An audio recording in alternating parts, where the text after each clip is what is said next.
Assalamualaikum warahmatullahi wabarakatuh.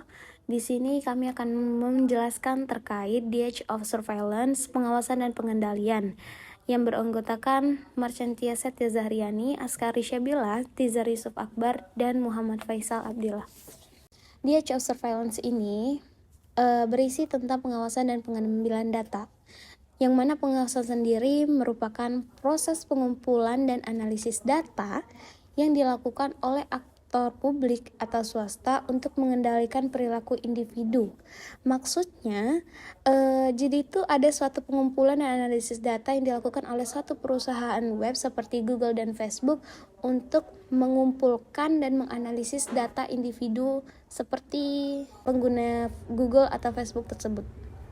Selanjutnya, ada pengambilan data, yang mana merupakan serangkaian proses yang menggunakan informasi yang diambil dari analisis perilaku dan interaksi pengguna untuk meningkatkan efisiensi perusahaan web. Nah, tadi kan ada proses pengawasan. Selanjutnya yaitu proses pengambilan data, itu tuh kayak informasi yang udah diambil dan dianalisis dari interaksi pengguna tersebut untuk meningkatkan efisiensi perusahaan web tersebut. Segala aktivitas di media digital, baik itu akses ke situs web, penggunaan mesin pencari, interaksi di media sosial, atau pertukaran pesan melalui ponsel pintar, itu bakal meninggalkan jejak yang dikumpulkan dan dipantau.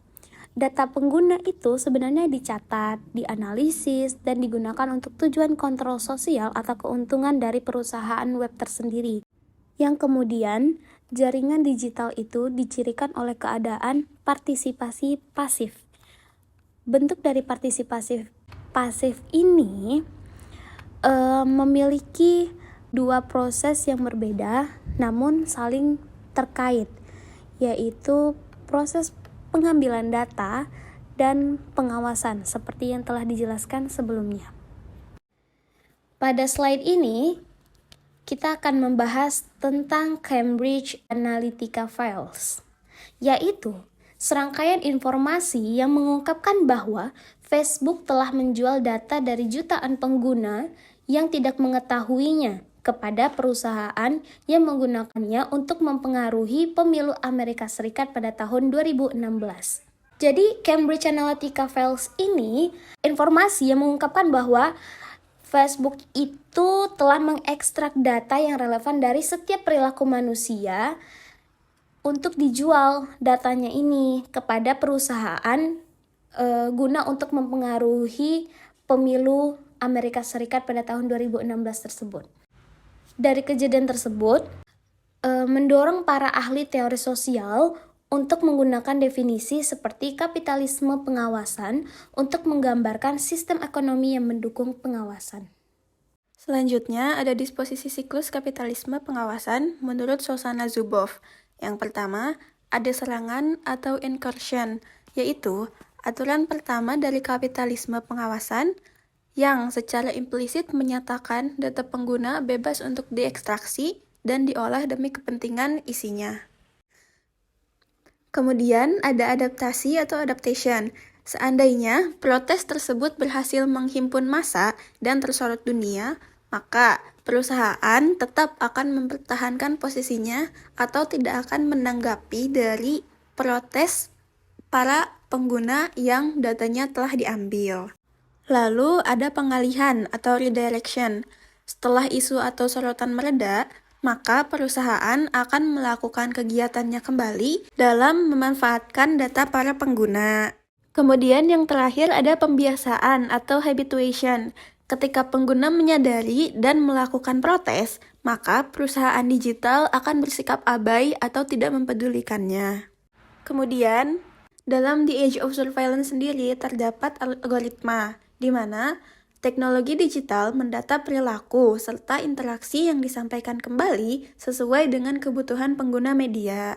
Teknologi digital mendata perilaku dan interaksi pengguna terhadap media, yang kemudian dianalisis untuk kembali disampaikan kepada pengguna. Dengan demikian, apa yang pengguna cari serta apa yang pengguna sukai dalam sebuah media akan lebih sering muncul sebab data pengguna diambil oleh media tersebut. Hal inilah yang termasuk ke dalam konsekuensi dalam bermedia.